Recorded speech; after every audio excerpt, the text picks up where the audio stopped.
Yeah, hi all. Just a quick economic update in regard to how I'm seeing things out there. We just got the Q1 GDP figures for New Zealand, which, in all honesty, is a hell of a long time ago, but they're getting a fair bit of attention today. Look, for the record, the economy shrank 1.6% in the quarter, which is the biggest decline in quarterly GDP we've seen since 1991. Now, to put that in perspective, the New Zealand economy was only effectively shut down for 6 days during that quarter.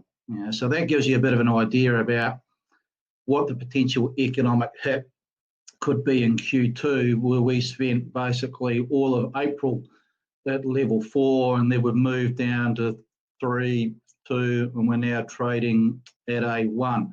Look, technically, we're looking in the rearview mirror, but if you actually look at what we're seeing from week to week or day to day at the moment, it's hard to believe, but the New Zealand economy is actually coming out of recession. But what we're going to see within the commentary at the moment is talk about being in a recession. Now, we're seeing a lot of improvement across a whole lot of high frequency data. If you look at foot traffic, if you look at freight volumes, traffic volumes, people getting out on the road, paymark spending data. A little bit of that spending looks to be a little bit of euphoria, relief, before a little bit of reality sort of kicks in. But we have technically turned the corner, although for a lot of firms, there's an awful long way to go before we get the level of activity anywhere back to where you consider somewhat more normal. And I still am in the camp that returning to a more normal level of activity, i.e. the 2019 sales line, I still think that's a 2022 story as opposed to anything that's going to take place in the next 12 months. We are making incremental progress, but it's going to take a little bit of time. Look, point 2, just a bit of reality check in regard to what we've seen obviously in the past 48 hours in regard to this damn thing coming back in. To me, we just need to apply a little bit of common sense here. It was always going to come back in. And New Zealand, yes, we've got geographic advantage with this nice little couple of islands down in the South Pacific. But to completely exterminate this thing, it's a little bit like having a society with no crime, no law breakers. Everybody obeys the rule. Is that economic reality? The answer is no. We are always going to see a portion of society that is not law-abiding and does not play by the rules. So expect to see a little bit more of this sort of stuff. To be fair, the government's approach, the system they built up, well, they didn't really have a system, to be perfectly honest. So it's pretty easy for the rule breakers to get out there, and it's come back in. And to me, it's a bit of a reminder that the scenario that I'm starting to think about at the moment, it's not just because of what's happened in New Zealand. I still think technically we're in a lot better shape than an awful lot of other countries around the globe. We're still seeing this knocking on the door, rising cases around the globe. If you look at certain states in America, Arizona, these sort of places, Brazil, India, obviously it's come back into Beijing. I think they're a little bit light on the numbers that are getting reported there. So what does that mean, bigger picture for New Zealand? Yes, technically we've turned the corner in regard to growth, though in a level sense we're well down on where we would like to be. But I'm starting to think a lot more about what's called a W-shaped cycle. And I think that'll be the 2021 story, because what we've seen over the past couple of months is that it's by and large been a domestic downturn story as we've sort of shut up shop. The global story stripping out tourism, if you look at exports of goods, has actually been pretty damn good. And I'm just not convinced that story is going to hold up in 2021 as we start to see the global consumer, and I'm talking about the American consumer here, I think it's going to buckle, and they're going to buckle pretty severely. Point 3, just continue to see an awful lot of government money going out the door. To be fair, I think a fair bit of it's still got a little bit of confetti style approach about it, but they're still spending willy-nilly. A lot more green style projects being favoured over the grey. I'm not convinced we're going to get a productivity enhancement out of the green stuff I'd like to see a lot more grey, but there's still a lot of money that's going out the door. Just a couple of things to be aware of. Look, plaudits to the government for the money that they've stumped up for paying firms to have apprentices. I think that's a real shot in the arm. That's a real encouraging step. My fear was that some organisations were going to take an awful lot of that money and to get drip fed out into the business sector. The fact that it's going directly into the hands of the business sector, I think is really welcome in regard to getting a lot more leverage or a lot better execution in regard to making sure we see that pipeline of apprentices built around the corner. The other thing that's caught my attention at the moment is that while the government is spending an awful lot, and there's still a fair bit to go, starting to see more and more stories in regard to local government projects that have been stalled or effectively substituted with central government ones. So yes, the central government is spending pretty big, but what we're seeing on the other side is because local government authorities have really got their back up against the wall in regard to incomes down and debt's pretty high, is that they're readdressing their 10-year plan, and a lot of projects that they thought they were going to do, they're basically carving up or they're parking, and they're seeking central government money as a substitute for that. Now, what does that mean? Well, it means that the government stimulus that is coming into the pipeline is not going to be as large as what we perhaps originally thought. Point 4, just quickly, I normally don't like to talk about social issues, but I don't think we could ignore this one. What's caught my attention has been the Black Lives Matter. Look, without entering into debate on racism, which I think is a problem, to me, these marches around the globe are not just about racism. I think they're telling us there's a 10, 20, 30, 40, 50-year story here where the gap between the haves and the have-nots has just become too wide. We see it in New Zealand. If you look at Maori unemployment versus European unemployment within the social housing stats in regard to home ownership and this sort of stuff. So I think we're starting to see a fair bit of blowback around the globe, and we're seeing that locally. Law and order is being tested, and some of this sort of stuff could turn a little bit nasty. I think about it, if you're an American investor, they're looking at putting a retail shop on Main Street of any main American city at the moment, you'd be a pretty brave person to be taking that lease, because odds are there could be something moving down the street sometime, and all of a sudden you'll fit out of your shop. Well, you've got a few problems there on the other side. Our final point observation I just thought I'd talk about is Wall Street versus Main Street. What we've seen around the globe in the past month or 2 months has been one hell of a recovery across Wall Street or equities, which there's various theories in regard to what's going on. Some people put it down to the fact, well, equities are forward-looking, so the fact that the global economy technically is looking less worse, or we're starting to turn the corner. There's reasons for equities to go back up. Liquidity is abundant, and of course what we've also seen is central banks are out there throwing the kitchen sink for this thing, and the US Federal Reserve, which is the world's most biggest, powerful central bank around the globe, came out the other night, and they basically announced in fact, didn't just announce, they started to do it. They're buying corporate debt. They're providing a backstop to make sure that firms have got access to liquidity. Now, glass half full. This is about central banks deploying their armory, making sure that the financial plumbing is working. Glass half empty.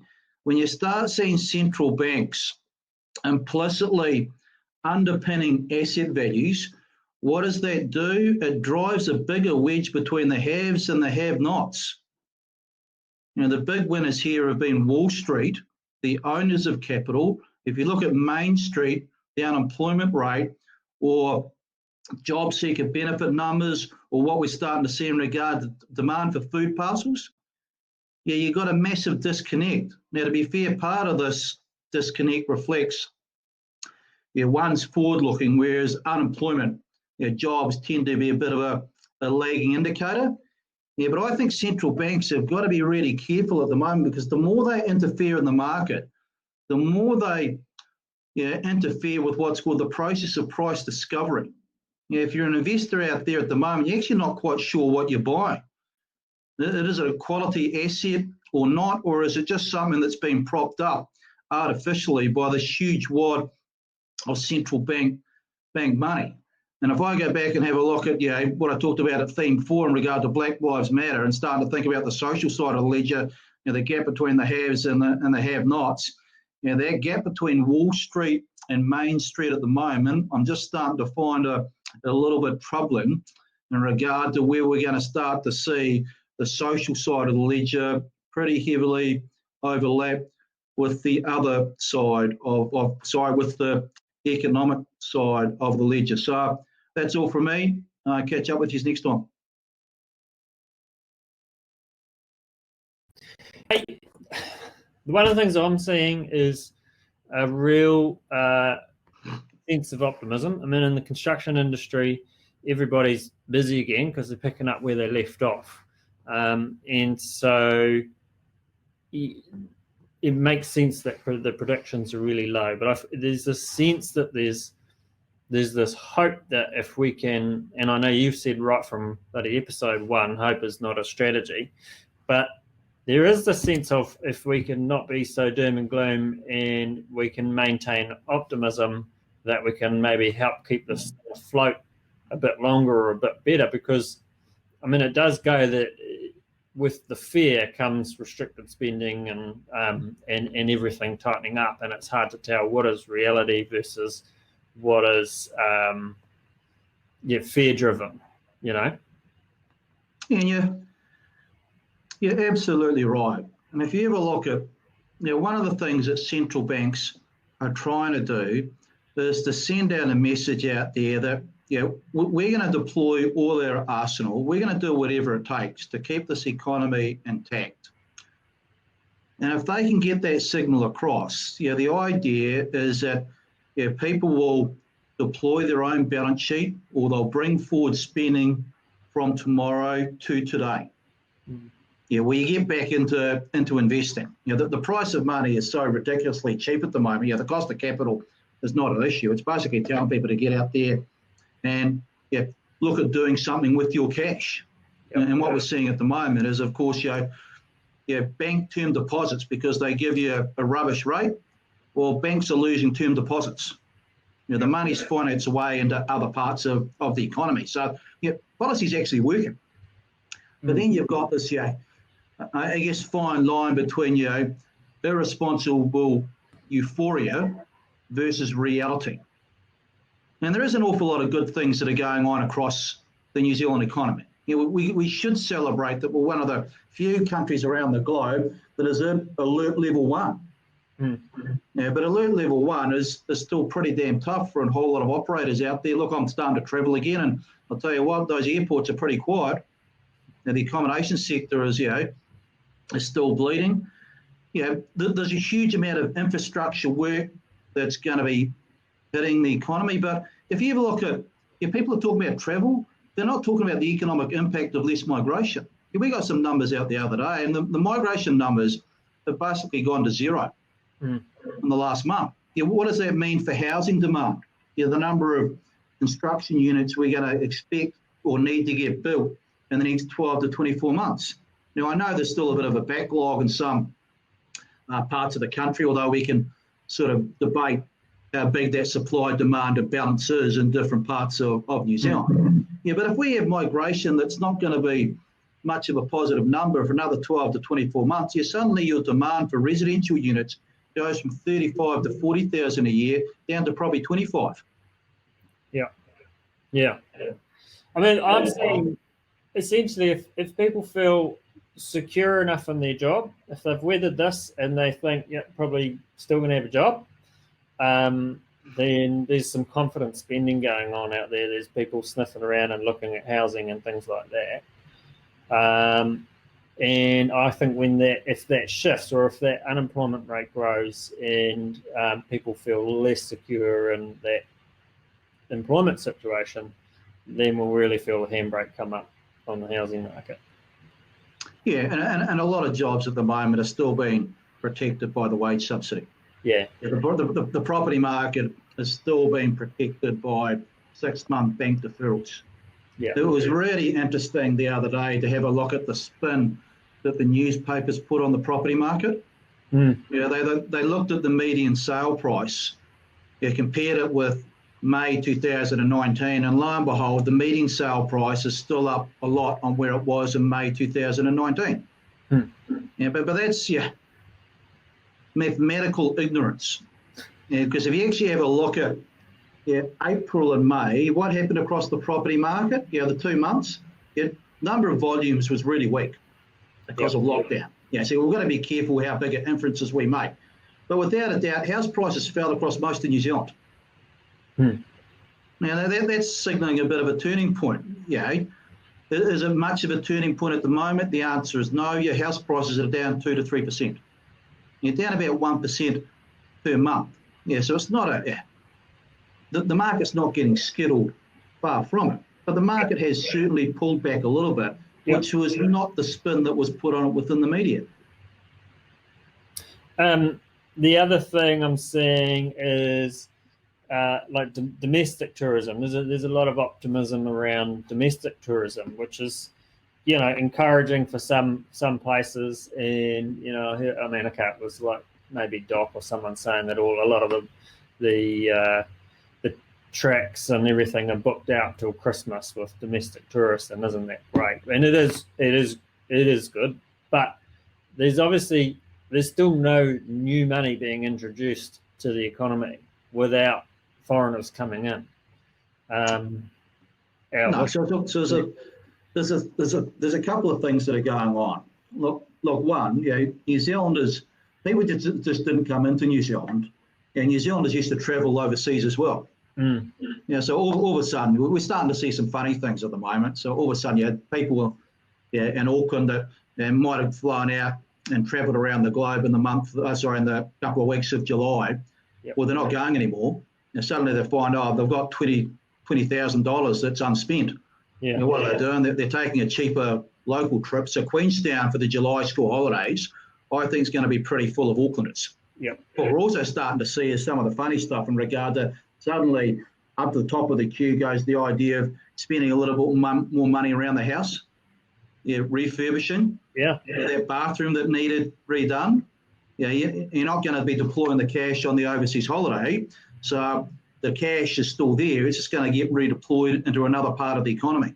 Again, that does come back to job security, right? If you're feeling secure, you'll go for it. And at the moment, we've seen I think we've seen the initial waves of a rise in the unemployment, and we haven't really seen the reality wave yet. The reality wave is what happens once the government subsidy rolls off. It is interesting how many I still hear about just through word of mouth that aren't in the paper, redundancies and things like that I'm talking about. Well, it's not just there's a whole lot of people out there that I don't think will be signing up to job seeker straight away. Now they might have got a redundancy payment, which it could be 3, 6, 9 months. A lot of people will be backing themselves to find something. The other thing which is not coming out, but it's pretty commonplace, is that people taking violent pay cuts, 20%, just to make sure that they're still employed.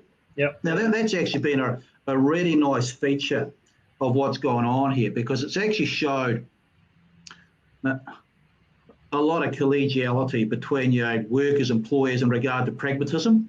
The same sort of thing that's gone on in regard to a lot of leases, in regard to your landlords looking after their tenants. There's been a few rat bags out there as well. There always will be. Residential stuff as well. If your tenant can't pay the rent, you try to work with them. But there's actually been a really nice, somewhat collegial response here across a lot of people that have thought a little big picture. I've got a little bit more balance sheet to take the hit. I'll help you out in the near term. what does that mean if you're running a commercial lease where you probably ask the tenant to extend their tenancy for another 3 years? Yeah, so we're seeing a lot of that pragmatism that's been going on. Yeah, but to see people out there, and a lot of it's been voluntary, taking pay cuts, just keep me employed. There's a real healthy sign. Internationally, has the Black Lives Matter movement hit the stock market? So it's not a space I watch very closely, but has it hit the stock markets? Oh, if you look at from night to night, the markets become increasingly volatile. So there was one day last week, US equities fell 6 to 7% in an evening. Now, to be fair, it was up. The previous days it had one hell of a run. So the markets, becoming. I think we're starting to see a little bit more volatility come back. Why? Because people are starting to question the recovery. How quick is it going to be? Obviously COVID is escalating in some jurisdictions around the globe. There's a lot of attention at the moment in regard to what's going on in Beijing and China. We're seeing some encouraging stuff in New York where the number of cases are coming down, but we're seeing explosions in what's going on in Texas, Arizona, these sort of places.